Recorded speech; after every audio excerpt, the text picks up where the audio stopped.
The 6 grain wagons entered Pine Hollow before sunrise.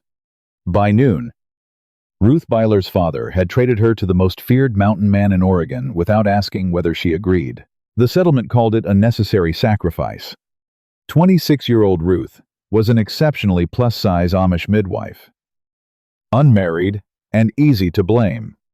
During the previous 4 years, 3 mothers had died after surviving childbirth, and Ruth had attended every delivery. Now the grieving families wanted her punished, while Bishop Ezekiel Voss demanded that her medical notes be burned. But Silas Crowe had not brought the grain because he wanted a submissive wife. His sister was the 3rd woman to die, and before her death, she had hidden 6 words inside a bloodstained notebook. Ruth Beiler tried to save me. As armed riders followed Ruth and Silas into the frozen timber, one question became impossible to ignore. Why was someone more afraid of Ruth's records than of 3 dead mothers? The 6-grain wagons entered Pine Hollow before sunrise, each one marked with the Black Crow emblem of Silas Crowe's mountain freight station. By noon, Ruth Beiler learned what her family had promised in return. Nearly every resident of the Amish settlement had assembled inside Bishop Ezekiel Voss's gathering barn. An early October freeze had ruined the wheat and killed much of the late corn. Without outside supplies, 63 people faced an Oregon winter with almost nothing stored beneath their homes. The grain could save them. Ruth stood alone beside the barn doors, gripping her medicine chest against her broad abdomen. At 26, she had delivered 17 children, treated infected wounds, and sat through nights of fever when everyone else was afraid to enter the room. Yet Pine Hollow remembered her primarily as the unmarried woman who took up too much space. Her father, Amish Beiler, stood beside the grain manifest. Silas Crowe has delivered enough wheat and cornmeal to sustain us until spring, he announced. In return, my daughter will accompany him to his homestead and become his wife. Relief passed through the barn before anyone considered what had been exchanged. Ruth stared at her father. When did I agree to this? Amos's face hardened. Your agreement cannot outweigh 63 lives. So you offered mine. A few women lowered their eyes. The men remained silent. Bishop Voss stepped between them, silver-bearded and composed. For more than 20 years, he had settled disputes, distributed medicine, and controlled nearly every transaction between Pine Hollow and the outside world. You have been given an opportunity to serve your community, he told Ruth. Do not make pride another of your burdens. Her burdens. The word had followed Ruth since childhood. Her large body was blamed when a wagon axle cracked, when winter food ran low, or when an unmarried man declined to court her. Even her skill as a midwife had been turned against her after 3 mothers died over 4 years. Lydia Fisher had been the first, Rebecca Yoder the second, Martha Crowe the third. Each woman had survived childbirth. Each had spoken clearly afterward. Then, within hours, each developed violent cramps, an unnatural thirst, and dark shadows beneath her fingernails. Ruth had recorded every symptom. Bishop Voss had ordered her to burn the pages. She had hidden them instead. The gathering barn doors opened. Silas Crowe entered beneath the frame without removing his black wool coat. He was 34, broad-shouldered and unusually tall, with a pale scar descending from his left temple to the corner of his mouth. 4 years earlier, his widowed sister Martha had arrived in Pine Hollow during a storm and never returned to him alive. Rumors claimed Silas had killed men in the Cascade Passes. The truth was less sensational but no less formidable. He owned a freight station, guided supply wagons through mountain roads other drivers feared, and had spent years searching for an explanation of Martha's death. Amos pushed a marriage paper across the table. Everything is arranged. Silas did not touch it. You told me. Ruth consented. She understands her duty. Silas looked directly at Ruth.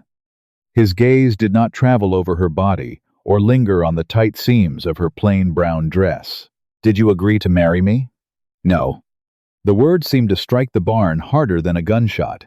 Silas turned back to Amos. Then there will be no marriage today." Panic erupted. Several men surrounded the grain manifest. Amos seized Ruth's upper arm. The wagons were her price.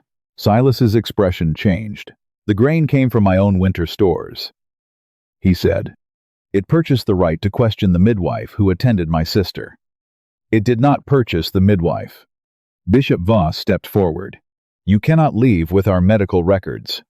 "I have not asked for them, but you know they exist," Ruth said. Voss turned toward her too quickly. That movement confirmed more than his answer could have. Silas reached inside his coat and removed a narrow object wrapped in stained linen. When he unfolded the cloth, a brass birthing syringe rested in his palm. Its needle had blackened with age. A worker repairing the floor of the room where Martha died found this beneath a loose board. He said, "My family never used such an instrument."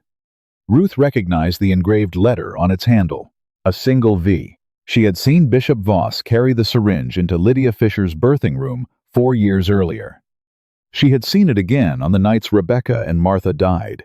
The bishop's calm expression finally fractured. "Where is your symptom record?" Silas asked Ruth. Before she could answer, the settlement alarm bell began ringing outside. 3 rapid strikes. A pause. Then 3 more. A rider entered the barn, snow covering his shoulders. "Armed men from Mill Creek are approaching," he announced. "They have warrants for Ruth Beiler and orders to seize every record connected to the 3 dead mothers." The 3 riders reached the gathering barn before anyone could close its doors. Their leader wore a county deputy's badge over a gray coat. Ruth recognized him as Warren Pike, a Mill Creek constable who occasionally escorted freight wagons through the valley. The 2 men behind him were not law officers. Both carried repeating rifles and wore the red neckcloths of the Bell Freight Security Company. Pike dismounted and unfolded a document. "Ruth Beiler is wanted for questioning concerning the deaths of Lydia Fisher, Rebecca Yoder, and Martha Crowe. All medical records in her possession are to be surrendered." Ruth's father released her arm as though she had suddenly become diseased. People moved away from her. Silas remained beside the table. Which judge signed that order? Judge Mercer. He retired in August. Pike's confidence faltered. Silas took the paper before the constable could withdraw it. During his years operating the Crow Pass freight station, he had carried court correspondence between Mill Creek and remote settlements. He knew the current judge's name, the county seal, and the difference between a lawful warrant and an intimidation dressed as one. "This authorizes no arrest," Silas said. "It does not even identify a court." Bishop Voss raised both hands. "We should cooperate rather than invite violence." "Then tell your men to lower their rifles," Ruth said. The bishop's gaze settled upon her. "They are not my men." One of the hired guards glanced at him before quickly looking away. Ruth noticed. She also saw her younger sister, Anna, standing near the grain sacks. At 18, Anna was smaller and quieter than Ruth, with their late mother's watchful gray eyes. She pressed one hand against the pocket of her blue winter dress and shook her head almost imperceptibly. A warning. Pike reached for Ruth's medicine chest. "Give me the records." She stepped back. "My instruments belong to me." "Your father says otherwise." Amos avoided her eyes. For years, he had taken the money Ruth earned from deliveries and called it a contribution to the household. Now he had apparently claimed ownership of the tools purchased with those earnings. Silas moved between them. Pike rested his hand on his revolver. "Interference with county business is a crime. So is impersonating the authority of a court?" The barn fell silent. Silas placed the false order on the table where everyone could see the incomplete seal. "Send someone to Mill Creek. If the sheriff confirms this document, Ruth may decide whether to accompany him. Until then, no one takes her." Bishop Voss's voice hardened. "She cannot remain in Pine Hollow after publicly accusing her elders." Ruth looked around the barn. Not one person offered her shelter. Families she had helped through childbirth stood beside the grain purchased with her supposed surrender. Even Paul Fisher, Lydia's widower, watched her with open hatred. Ruth understood that remaining did not mean safety. She turned to Silas. If I leave with you, where will you take me? To Crow Pass. You will have a locked room of your own. Wages for any work you choose to perform and transportation to Mill Creek whenever you request it. And marriage. Only if you ask for it after you know me. Will the grain remain here? Yes. Ruth faced her father one final time. Then I am leaving because I choose to, not because you traded me. Amos said nothing. Anna approached as Ruth prepared the empty lead wagon. Under the pretense of fastening Ruth's cloak, she slipped a small iron key into her palm. The false bottom. Anna whispered. Ruth's breath caught. Years earlier, after Voss ordered the symptom records destroyed, Ruth had hidden the pages beneath a fitted tray inside her medicine chest. Only Anna had seen her do it. You told them? Ruth asked. I told no one. Terror filled Anna's eyes. But Bishop Voss searched our room last night. He knows something is missing. Come with me. I cannot. If we both disappear, Father will help him search every house. Anna closed Ruth's fingers around the key. Go. I will find out what he keeps beneath the grain barn. Before Ruth could stop her, Anna stepped away. Silas drove the empty wagon north while Pine Hollow divided the remaining grain. Ruth sat beside him with her medicine chest beneath her feet. They had traveled less than 2 miles when she opened the false compartment. The symptom record remained inside. Beside it lay a page she had never seen. Written in Martha Crow's hand were 6 words. Ruth Beiler tried to save me. On the reverse. Martha had drawn 3 small coffins. Only 2 were marked with names. A rifle cracked behind them. The rear lantern exploded. 3 riders emerged along the ridge, following the wagon's tracks into the frozen timber. Pike rode in front. One of Voss's guards followed him. The 3rd rider was Paul Fisher. He raised his rifle and shouted across the snow, "Give us Martha's page. Ruth or your sister will enter the cellar before nightfall." Silas snapped the reins, driving the horses toward a narrow logging trail that descended from the main road. Crow Pass lies north, Ruth said, so they will expect us to continue north. The wagon struck the frozen trail hard enough to throw Ruth against the sideboard. Behind them, the riders separated. Pike and one guard followed directly, while Paul Fisher moved higher along the ridge, searching for a place to cut them off. Silas pointed toward the page in Ruth's hand. Put that inside your dress. You recognize it, the paper. Yes. A second shot splintered the rear gate. Ruth folded the page and concealed it beneath her collar. Silas guided the team between 2 granite outcrops, then pulled sharply beneath an overhanging shelf of rock. The wagon disappeared from the rider's view for several seconds. Take the reins, he said. What are you doing? Giving them the trail they expect. Silas jumped down and cut one of the 2 horses free. He slapped the remaining team animal forward, sending the empty wagon rattling along the logging road. Its tracks continued north while Silas led the released horse into a shallow creek flowing beneath the rocks. Ruth stared at the freezing water. The creek will conceal our tracks, he said, but we must walk half a mile. Her family's insults returned immediately, too slow, too heavy, too easily exhausted. Silas read the fear in her face, but did not offer false reassurance. The water reaches the calf, he said. The current is weak. There is a shelter beyond the eastern ridge. Can you manage the distance? Ruth appreciated the question more than encouragement she had not earned. Yes. He handed her a length of rope. Tie this around your waist. If the stones shift, I will anchor you. You set the pace. They entered the creek. The cold cut through Ruth's boots within seconds. Each submerged rock threatened to roll beneath her weight. But she tested every step before committing to it.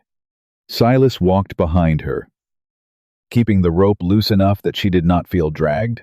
Gunfire echoed along the logging road. The riders had found the abandoned wagon. 20 minutes later, Ruth heard hoofbeats returning. They discovered the diversion, she said. Silas led the horse behind a bank of red willow. The animal snorted, its breath rising in pale clouds. A rider appeared above the creek. Paul Fisher saw them first. Stop. He raised his rifle. Silas stepped in front of Ruth but did not draw his revolver. Paul. Ruth called, "Your wife was alive when Bishop Voss ordered me from the room. You poisoned her. She became ill after I left. Voss said you administered the medicine." Ruth realized the lie had been prepared long before that morning. Voss had not merely silenced her records. He had rewritten her role in every death. Paul's rifle trembled. "Why did Lydia's fingernails turn dark?" Ruth asked. "Why did she smell bitter almonds in the broth? Why was her daughter's coffin sealed before you saw the body?" Pain crossed his face. Then Pike rode onto the ridge. "Shoot them." Paul flinched. Pike fired past him. The bullet struck the horse Ruth and Silas had led from the wagon. The mare collapsed into the creek, blood pouring from the upper portion of her hind leg. Ruth dropped beside the animal. "We cannot remain here," Silas said. "She will bleed to death." The riders are descending. Ruth tore open her medicine chest. "Then, hold them back without killing Paul." Silas looked at her once, then climbed the bank with his rifle. Ruth cut the harness strap, packed the wound with folded linen, and tightened a bandage above it. The bullet had passed through soft tissue without breaking the bone. The mare could survive, but she could not carry either of them. 2 shots sounded above. Neither came from Silas. A rider screamed as his horse lost its footing on the icy slope. Pike and the guard withdrew far enough to find safer ground. Silas returned. "We have minutes." Together, they guided the injured mare down the creek. Ruth used red willow branches to reinforce the dressing and keep it from slipping. The animal limped, but remained upright. The hunting shelter appeared beneath a stand of ponderosa pine just as snow began falling. Inside, Silas lit a small fire and barred the door. Only then did Ruth notice blood running from a shallow wound across his upper arm. "You were hit." "Grazed." "That is still being hit." She made him sit and cleaned the wound with boiled water. The bullet had removed a strip of flesh but left the bone and major vessels untouched. While Ruth applied a dressing, Silas removed a leather notebook from a compartment beneath the shelter's table. "I found this inside my freight station barn 6 weeks after Martha died," he said. No message. No name. Several pages had been cut from the binding. Ruth retrieved the sheet, hidden inside her dress, and placed it beside the torn edge. It fit perfectly. "The missing page," Silas said. Ruth turned it over. Beneath the drawings of the 3 coffins, faint writing appeared where moisture had darkened the paper. 3 sets of initials were followed by dollar amounts. At the bottom, Martha had written, "The mothers were never meant to leave Pine Hollow." Outside, someone tested the shelter door. Then Anna's voice whispered through the wood. "Ruth, do not open it. They made me bring them here." Ruth moved toward the shelter door. Silas caught her wrist, not roughly, but firmly enough to stop her. "If Anna is warning us, the men cannot be far behind." Outside, her sister spoke again. "They have rifles pointed at the door. Pike is beside the creek. Paul is behind the woodpile." A man shouted, "Move away from there." Anna cried out. Ruth's fear sharpened into anger. "We cannot leave her outside." "We will not." Silas released Ruth and extinguished the lantern. The fire remained low, barely illuminating the single room. He crossed to the rear wall, removed 2 floorboards, and exposed a narrow storage trench beneath the shelter. "I built this for supplies during forest fires," he whispered. "It opens beyond the eastern rocks. You cannot crawl through with that shoulder." "I do not need to." Silas pointed toward a hunting horn hanging above the hearth. He then showed Ruth a rope running through the trench and beneath the back wall. "The rope releases the mare's shelter gate. Once she moves, Pike will believe we are escaping east." Ruth understood the plan. They follow the horse. I bring Anna inside. If the door opens, they will fire. Then we will not use the door. Ruth removed the iron kettle from the hearth and poured water across the remaining flames. Steam and smoke filled the shelter. Silas opened the roof vent, allowing a thick column to escape above them. Outside, Pike shouted, "The cabin is burning." Silas pulled the hidden rope. The gate behind the rocks opened. The injured mare limped into view, still covered by Ruth's gray blanket. In the swirling snow, its broad shape resembled two people attempting to escape together. Gunfire erupted. Pike and the hired guard ran toward the eastern rocks. Paul remained behind the woodpile. Ruth Anna screamed. Silas sounded the hunting horn once. The deep note rolled across the creek. Paul's horse, tethered near the shelter, panicked and pulled free. The animal struck the woodpile, scattering logs across the frozen ground. Paul fell backward as Anna tore away from him. "Now," Silas said. Ruth dropped into the storage trench and crawled toward the outer opening. The space was narrow, but the packed earth walls held firm. She emerged behind a granite ledge less than 20 feet from Anna. Her sister ran toward her. Paul recovered and reached for his rifle. Ruth rose from behind the rock, placing herself between him and Anna. "Was Lydia permitted to hold her daughter before Voss carried the child away?" she demanded. Paul froze. "You know she was." Ruth continued. "You also know Lydia was speaking when I left that room." Voss said, "Voss told you the sealed coffin contained your daughter. Did you see her body?" Paul's face twisted with grief. "From the eastern ridge?" Pike called his name. Paul looked toward the voice, then back at Ruth. He lowered his rifle by several inches. It was enough. Ruth pulled Anna into the trench and crawled back to the shelter. Silas replaced the floorboards while Pike and his guards searched the rocks beyond the creek. Anna collapsed against Ruth. Shivering violently, Silas gave her a blanket, then moved to the opposite side of the shelter. He positioned himself near the window rather than crowding the sisters. Ruth examined Anna's pupils and wrists. A red mark circled one arm, but she found no broken bones or sign that Anna had been drugged. "How did they find us?" Ruth asked. "They searched your room after you left. When they found nothing, Voss locked me inside his grain cellar. I escaped through the coal passage beneath the barn." Silas placed Martha's missing page on the table. "Did you put this inside Ruth's medicine chest?" Anna nodded. 4 years earlier, while helping wash the linens after Martha's death, she had found the page sewn inside the hem of a blood-stained birthing blanket. Frightened that Voss would search Ruth's belongings, Anna had hidden the remainder of Martha's notebook inside a freight shipment leaving Pine Hollow. "I did not know it belonged to Silas," she said. "I only saw the Black Crow emblem on the wagon and remembered Martha speaking his name." "You saved the evidence," Silas said. "I hid it. That is not the same as being brave." "Sometimes it is." Ruth looked at Silas. He had not praised Anna to comfort her. He had simply named the value of what she had done. Outside, Pike and the guard returned to the creek. Paul spoke to them, deliberately directing their search farther east. He was not yet their ally, but he had chosen not to expose the shelter. Silas closed the roof vent and rebuilt the fire. He gave Anna the single sleeping cot, then placed 2 bedrolls on opposite sides of the room.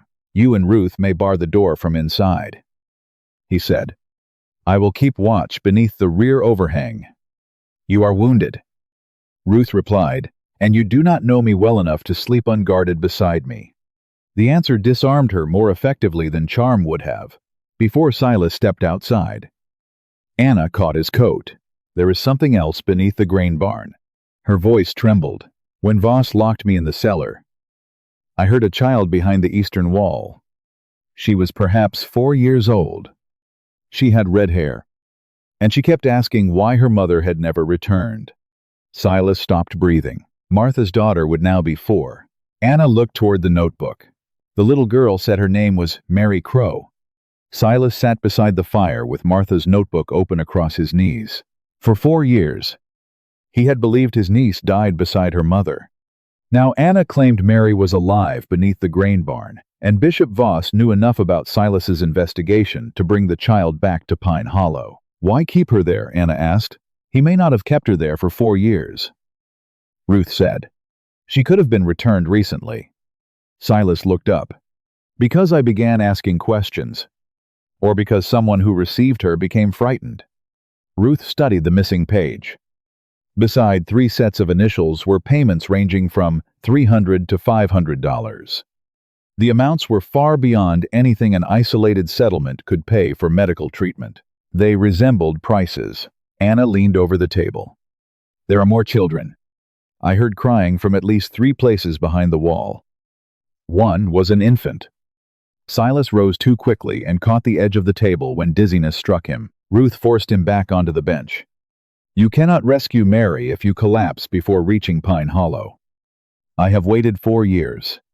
Then wait long enough to arrive alive." She removed the bandage from his upper arm. The wound had begun bleeding again, though no major vessel was damaged. Ruth cleaned it, applied fresh linen, and secured his arm against his chest. Silas watched her work. "You give orders comfortably, for a woman your family called obedient. I was obedient when obedience protected patience. It no longer does." A faint smile appeared beneath his scar. Anna spread a rough drawing of Pine Hollow across the table. She marked the grain barn, Voss's house, and the underground passage she had used to escape. The eastern wall of the cellar sounded hollow, but its concealed door had no visible handle. "The entrance may open from the other side," Silas said. "Then we need someone Voss trusts to lead us through it." Ruth replied, "Paul." Anna whispered. Silas's expression hardened. "Paul fired at you because Voss convinced him I killed Lydia. Paul also chose not to reveal this shelter. That does not make him safe. No, it makes him uncertain." Outside, the wind weakened. Pike and the guard had moved farther east, but their tracks crossed the creek repeatedly. They would eventually realize the mare had been used as a diversion. Ruth opened the notebook carefully and removed its leather cover. Silas frowned. "What are you doing?" "Giving Pike the evidence he expects to find." She wrapped blank paper inside the cover and tied it with Martha's faded ribbon. The original pages went beneath the fitted tray in her medicine chest. Ruth then used bloody linen from Silas's dressing to mark a trail leading north. At the end of the trail, she placed the false notebook beneath a broken pine branch. "If Pike finds it," Ruth said, "he will believe we fled toward Crow Pass and lost the book. And if he opens it, then he learns the truth 30 seconds earlier." They left the shelter through the storage trench, taking Anna and the medical chest. Silas guided them south through a dry ravine, while the mare remained inside with food, water, and a secure dressing. Less than half an hour later, voices carried through the trees. Pike had found the notebook. Voss said the woman would protect her medicines before herself. The guard said, "Take this back to Pine Hollow." Pike ordered, "Once he burns it, move the children before sunrise." "What about Fisher?" "Tell him we found his daughter's burial record. That will keep him obedient." Ruth felt Silas become motionless beside her. The guard rode south carrying the decoy. Pike continued north, following the false blood trail. Ruth waited until both men disappeared. "They plan to move the children tonight," Anna said, "which means Voss has not yet destroyed the remaining evidence." Ruth replied. Silas looked toward Pine Hollow. "We go directly to the cellar. Not before contacting the sheriff.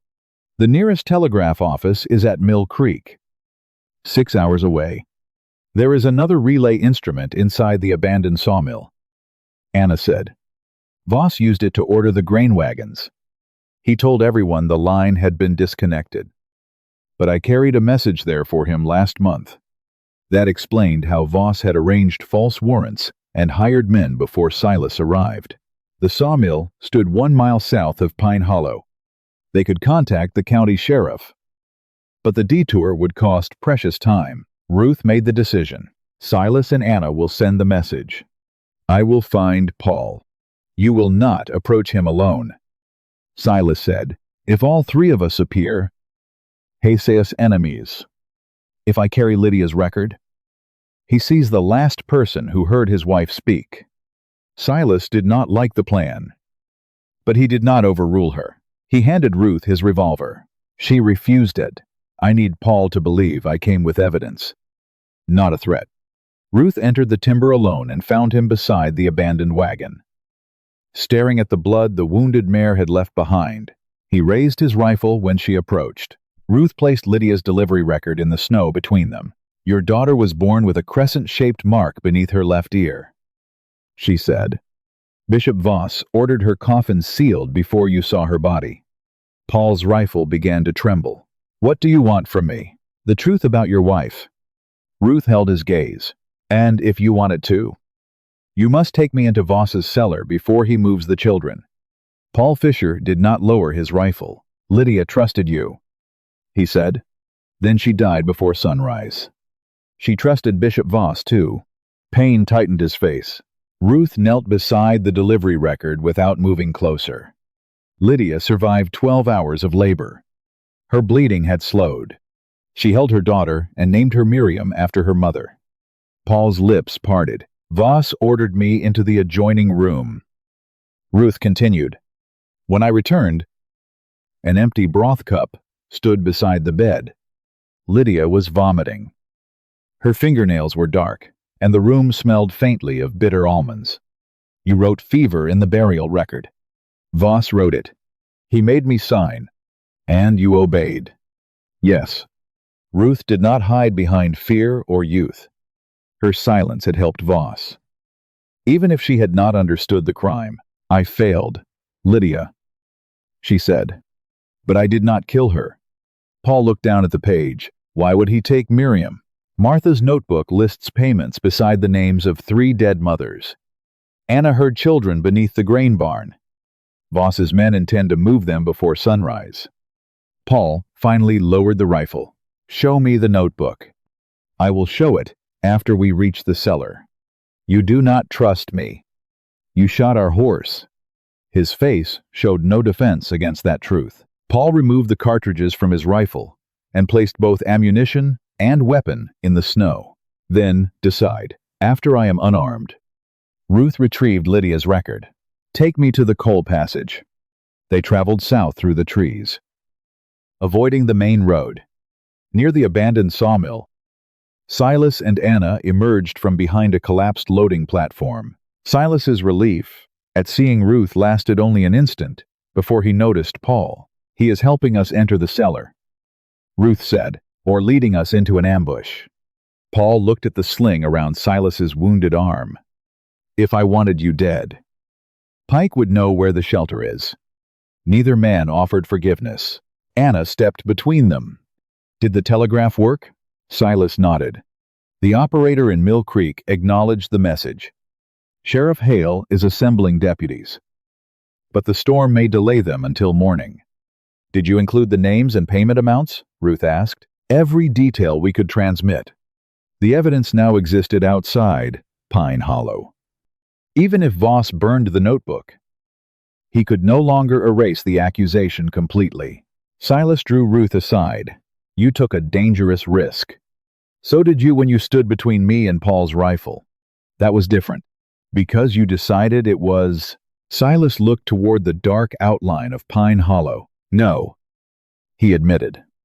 Because I am accustomed to being the person who steps in front. And I am accustomed to being told that my judgment creates inconvenience. He met her eyes. What do you need from me? The question softened something Ruth had protected for years. Trust me when I say I can do the work, she replied. Stop me only when you see a danger I do not. Silas nodded. The same terms apply to you. Agreed. For a moment, neither moved. Then Silas placed the key to his freight station in her palm. If I do not leave Pine Hollow, everything inside Crow Pass belongs to Mary. Until the court recognizes her. I want you to protect it. Ruth closed his fingers around the key. You can give it to me after we all leave. I prefer preparation to hope. My mother prepared for every birth, Ruth said quietly. When her own labor went wrong, the men refused to bring an outside physician. They said prayer was sufficient. She died before morning. Silas understood why Ruth had become a midwife and why she could not abandon a patient. A wounded horse or a child behind a wall. Then we leave no one waiting for help, he said. The four of them approached Pine Hollow from the south. Paul led them between empty livestock pens to the rear of the grain barn. The settlement alarm bell remained silent. Voss apparently believed Pike was still pursuing them north. Anna uncovered the coal passage beneath a pile of split wood. Paul stopped her before she entered. If Voss has Miriam, I confront him first. No, Ruth said. If he sees you angry, he will use your daughter to control you. Let him continue believing you are obedient. Paul swallowed his rage and nodded. They crawled through the passage, one at a time.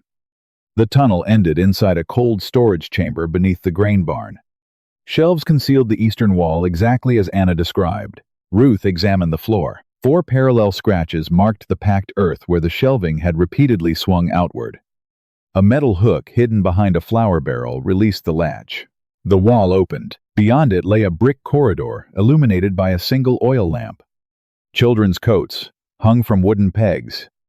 Small shoes had been arranged beneath them. One pair belonged to an infant. Silas found a red ribbon tied around the nearest peg. Martha had worn the same ribbon in the only portrait he possessed of her. From the darkness ahead came a little girl's voice. Anna. Silas took one step forward. Ruth caught his good arm. A second voice entered from the far end of the corridor. Bishop Voss was speaking to someone they could not see. Load the children first, he ordered. Then bring enough lamp oil to destroy the barn. Ruth motioned everyone away from the opening, through a gap in the shelves. They watched Bishop Voss enter the brick corridor with his nephew Isaac Voss, one of Warren Pike's hired guards. Isaac carried a wooden crate stamped with the name of a Portland shipping company. The western road is still passable, the guard said. We can have the children beyond the county line before dawn. And Crowe. Pike is following the false trail north. Voss smiled. By the time he discovers the deception, the barn will be ashes. The guard set down the crate. Inside were 4 smaller boxes containing medicine bottles, forged documents, and stacks of money. What about the red-haired girl, he asked. The Portland family returned her after Crowe began asking questions. They feared she would remember her real name. Silas's hand tightened against the wall. 4 years old, and already dangerous. Voss continued. Just like her mother, the last uncertainty disappeared. Mary had not remained beneath Pine Hollow for 4 years. She had been sold, raised under another name, and secretly returned when Silas's investigation threatened the receiving family. The guard opened a ledger. Lydia Fisher's daughter was supposed to leave last week. Her new family delayed payment. And Rebecca Yoder's boy goes to Salem with the infant. Burn every record once the wagon departs. Voss closed the crate and walked toward the outer cellar. Ruth waited until his footsteps faded. Paul entered the corridor first and seized the guard from behind. Silas took the man's revolver while Anna bound his wrists with a length of packing cord. Where are the keys? Ruth asked. The guard glanced toward Voss's retreat. Paul pressed him against the brick wall. My daughter is behind one of these doors. The man's confidence vanished. Voss carries them. Anna found a ring of smaller keys inside the document crate. The third key opened the first chamber. 4 children huddled inside. Mary stood closest to the door, wearing a white nightdress beneath an oversized wool coat. Her reddish hair had been cut unevenly at her shoulders. She shielded a younger boy and a swaddled infant, while another little girl slept on a narrow cot. Silas dropped to one knee. He did not reach for Mary. My name is Silas Crowe, he said. Your mother was my sister. Mary studied his scarred face. They said, my mother forgot me. She never did. From beneath his shirt, Silas removed half of a small brass locket. Martha had kept the matching half after their mother's death.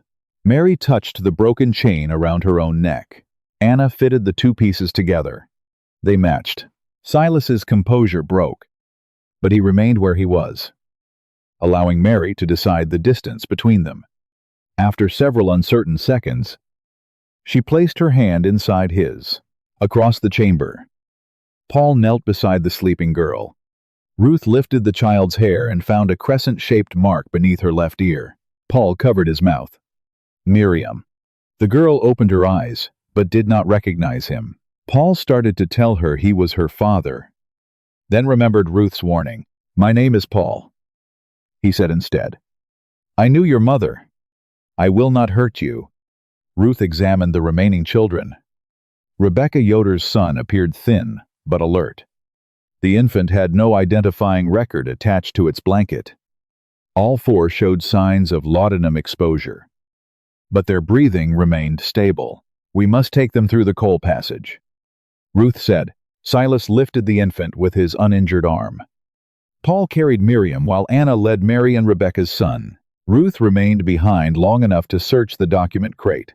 She found signed surrender agreements from women who could not write, receipts from wealthy families, and letters asking Voss to supply infants of particular ages and appearances. One recent order requested a fair-haired newborn whose mother had no surviving relatives. The infant inside Silas's arm had fair hair. At the bottom of the crate lay a small bottle bearing the same engraved V as the syringe. Wrapped around it was an invoice for cyanide compound purchased under the claim of controlling wolves. Ruth took the invoice, 3 ledgers, and the forged agreements. The captured guard began laughing. "You think paper will save you?" Paul struck the wall beside his head. What did Voss plan to do? The old man never leaves a witness. A bell rang above them. Not the settlement alarm. A smaller handbell sounded 3 times from inside Voss's house. The guard's smile widened. Pike returned. Footsteps thundered across the grain barn floor. Silas guided the children toward the coal passage. But the outer hatch slammed shut. Someone drove an iron bar through its handles from outside. They were trapped underground. Smoke began curling through the ceiling boards. Ruth looked toward the hidden corridor behind them. It led beneath Voss's house.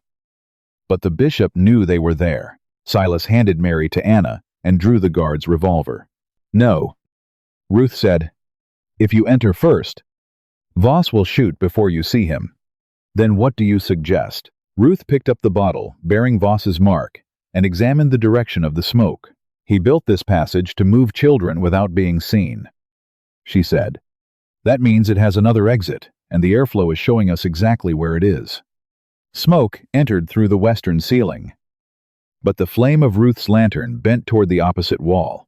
Air was being drawn east. She moved slowly along the brickwork, holding the lantern near each seam. At the corridor's end, the flame leaned sharply toward a row of empty medicine shelves. "There," she said. Silas pulled the shelves aside. Behind them stood a narrow iron door concealed inside the wall. It opened onto a root cellar beneath Bishop Voss's house. The passage had not been built merely to hide children. It allowed Voss to move between his home, the grain barn, and the underground chambers without crossing the settlement yard. Anna led the children through first. Paul followed with Miriam.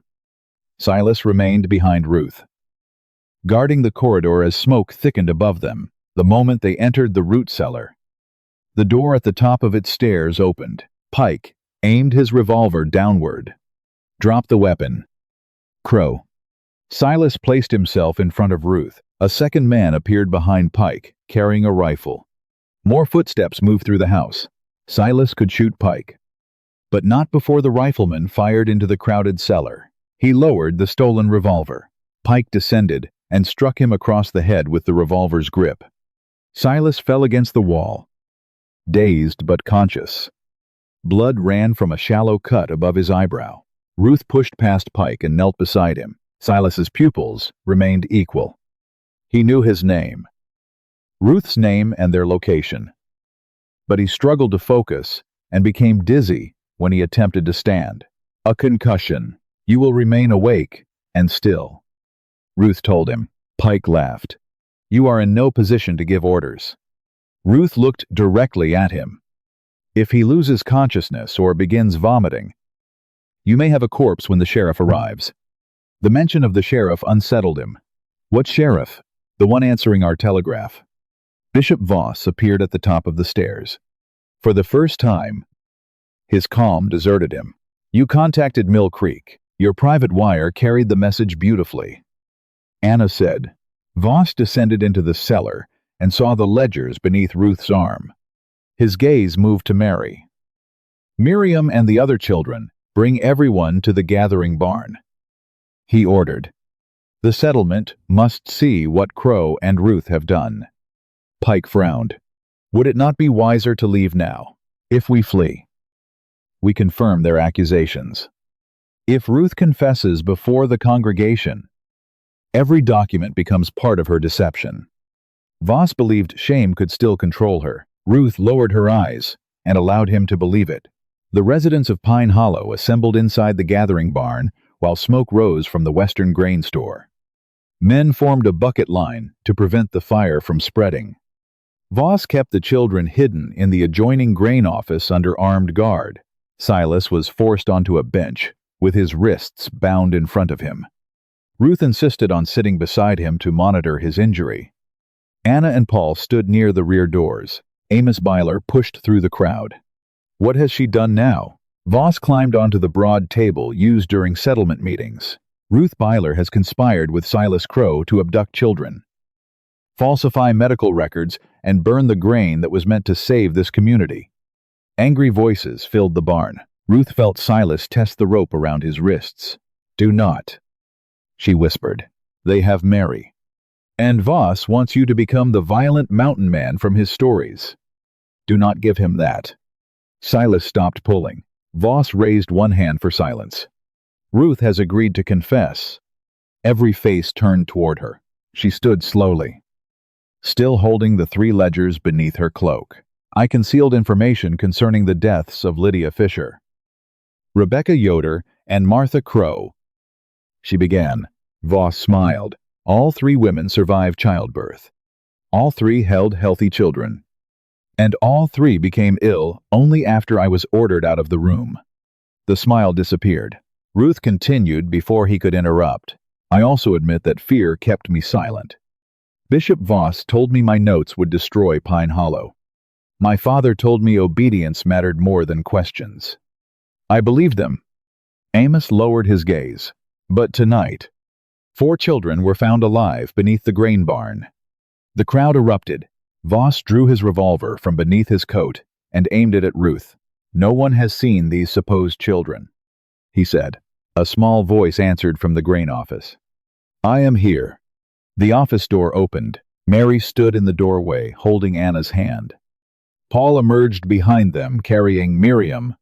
Rebecca's son followed with the infant wrapped against his chest.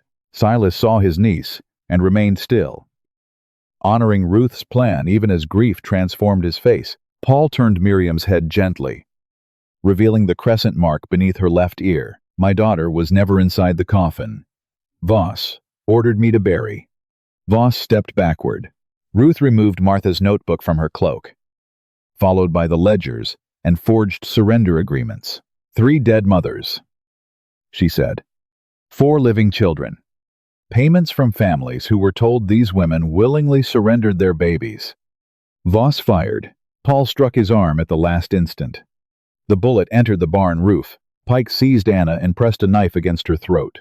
"Drop the records," he ordered Ruth, "or your sister dies before the sheriff reaches Pine Hollow." Behind them, the grain store roof collapsed. Flames leapt into the night, and through the open barn doors, Ruth saw a wagon already prepared to carry the children west. Ruth held the ledgers against her chest. Pike tightened his arm around Anna's neck. The knife pressed hard enough to whiten the skin beneath its blade. "Put them on the floor," he ordered. Bishop Voss moved toward the waiting wagon, keeping his revolver trained on the crowd. Behind him, smoke rolled from the burning grain store. Ruth smelled bitter almonds. The fire had reached Voss's chemical supplies. She remembered the invoice found beside the cyanide bottle and understood the danger immediately. Heat could rupture the containers and carry poisonous vapor into the gathering barn. "Everyone leave through the eastern doors," she said. Voss laughed. "No one moves. The western store contains cyanide compound. If the bottles break, This building will fill with poison before the fire reaches us. Several people looked toward Voss. Amos Beiler spoke first. Why would our bishop store poison beside the grain? For wolves. Voss replied. Ruth opened one ledger. The same explanation appears on the purchase invoice. 3 weeks later, Lydia Fisher died with cyanide symptoms. Rebecca Yoder died the following winter. Martha Crowe died after discovering both payments. You cannot prove those marks belong to me. The syringe carries your initial. The supplier recorded your order. Isaac and your hired guard can identify who handled the children, and every family listed here can be found. Ruth began reading the entries aloud. Lydia Fisher, $350. Female child transferred. Paul stepped in front of Voss. Rebecca Yoder, $500. Male child transferred. Rebecca's brother joined him. Martha Crowe, $400. Female child returned after inquiry by surviving relative.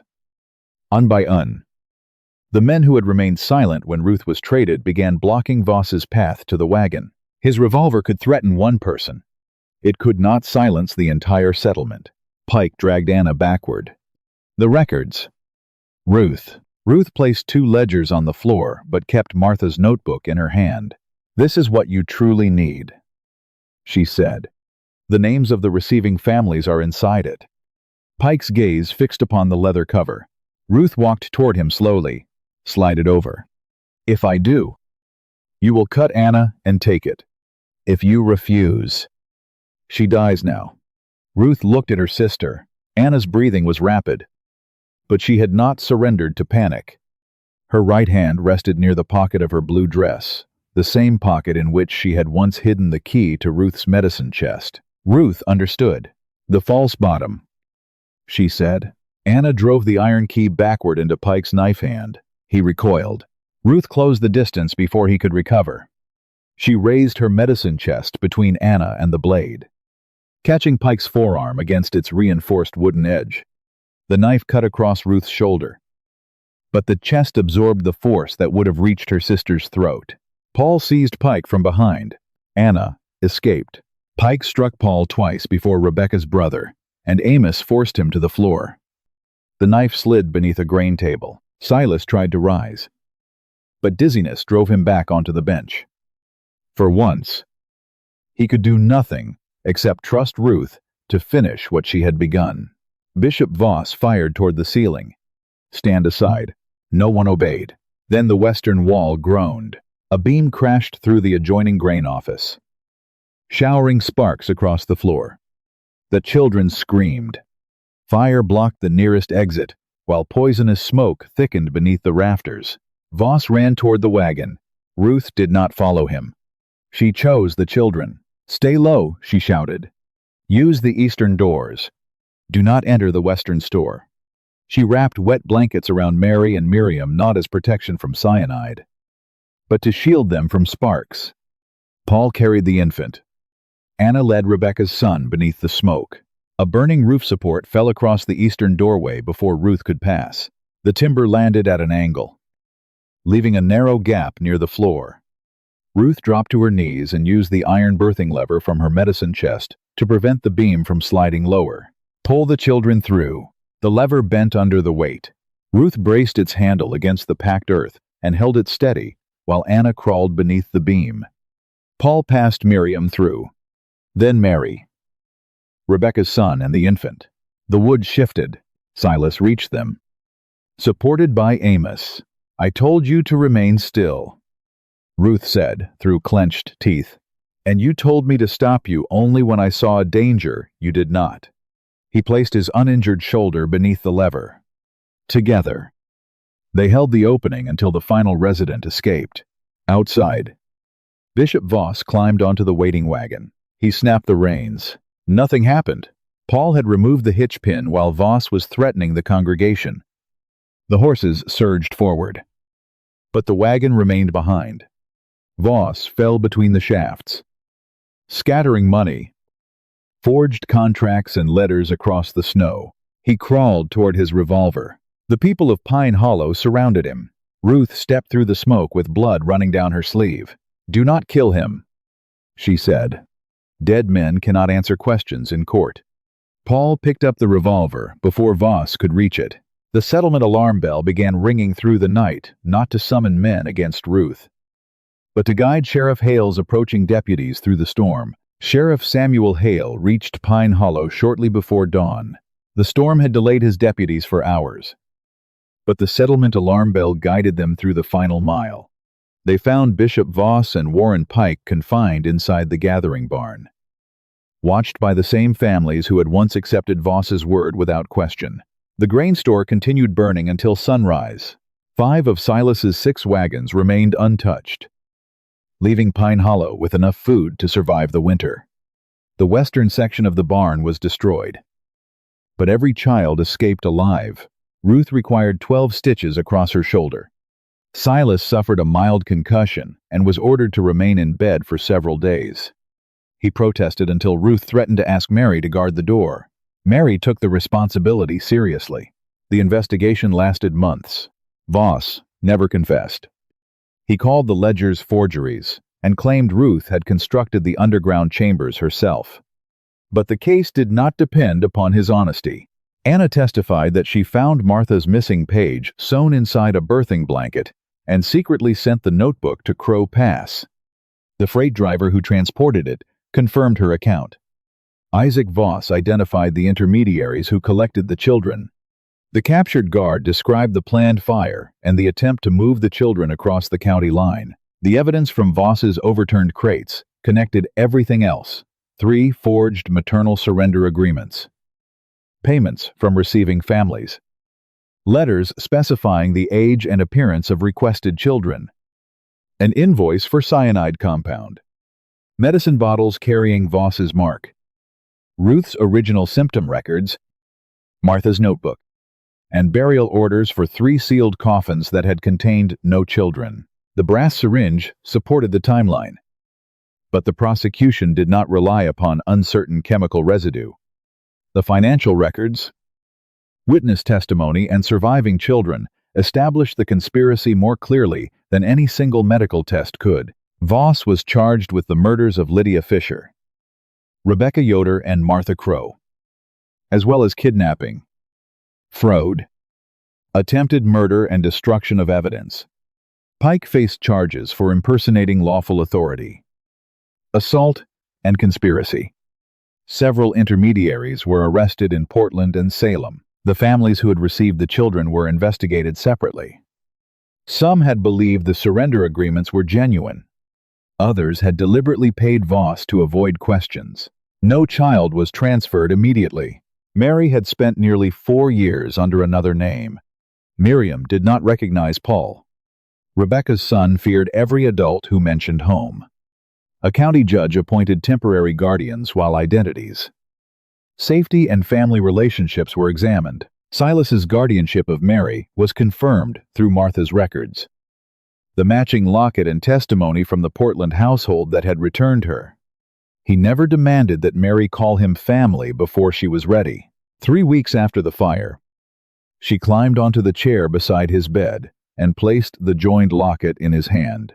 "Anna says my mother wanted you to find me." Silas closed his fingers around the brass halves. "She wanted you to be free." Mary considered this. "May I stay until I know what free feels like?" "As long as you choose." Paul approached Miriam with the same patience.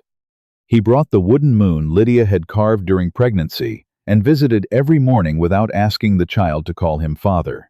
On the 21st visit, Miriam placed the moon in his palm. "Will you come back tomorrow?" Paul wept only after leaving the room. Pine Hollow did not transform overnight. Some residents apologized to Ruth. Others avoided her because acknowledging the truth required admitting how easily they had accepted her humiliation. Ruth no longer measured her worth by either response. Amos Beiler asked her to return home. "You are still my daughter," he said, "and I was your daughter when you offered me for grain. I acted to save the settlement. You could have accepted Silas's grain without surrendering my life. You chose to do both." Ruth did not offer immediate forgiveness. Through the county court, She presented records showing the income Amos had taken after she became a legally independent adult. Rather than face a civil claim, he signed a restitution agreement, transferring a small property beside the abandoned sawmill to her. By late spring, that building had become the Crow Pass Women's Clinic. Anna trained there as Ruth's apprentice. Every treatment was recorded. Every bottle was labeled. No mother labored behind a locked door, and no child left without the mother's informed consent and independent witnesses. Silas repaired the sawmill telegraph relay and established a regular supply route between the clinic and Mill Creek. The wounded mare recovered with a permanent limp. Mary named her Willow and fed her apples whenever Ruth was not watching. Silas did not repeat the marriage proposal made before he knew Ruth. One evening in May, Ruth found him repairing the clinic steps while Mary and Anna planted wildflowers beside the porch. "You once offered me a locked room and transportation to Mill Creek." Ruth said, "The offer remains. You also offered marriage." Silas set down his hammer. "That offer requires more than my decision." Ruth handed him a document prepared by a Mill Creek attorney. It protected her ownership of the clinic, her income, and her right to continue practicing medicine. It also established shared responsibility for Mary, without treating the child as property belonging to either adult. Silas read every provision. "Are these your terms?" he asked. "Yes. And if I refuse, I continue owning my clinic, and you continue repairing its steps badly." He looked at the uneven board beneath his hand. "That is persuasive." Ruth smiled. Silas signed first. Ruth signed beside him. Anna and the county clerk witnessed both names. They married the following month beneath the clinic's new sign. Paul brought Miriam, who now held his hand when she chose. Families from remote homesteads arrived beside women whose lives Ruth had helped save. No one spoke of 3 sons, dynasties, or a woman's duty to produce children. Silas loved Ruth for the questions she refused to stop asking. Ruth loved him because his strength made room for hers. As evening settled over the Oregon foothills, Mary rode Willow slowly along the clinic fence. Silas walked on one side of the mare. Ruth walked on the other, carrying the clinic key in her uninjured hand. Months earlier, her family had tried to exchange her life for 6 wagons of grain. Now she possessed a home, a profession, and a future no one else had the authority to trade.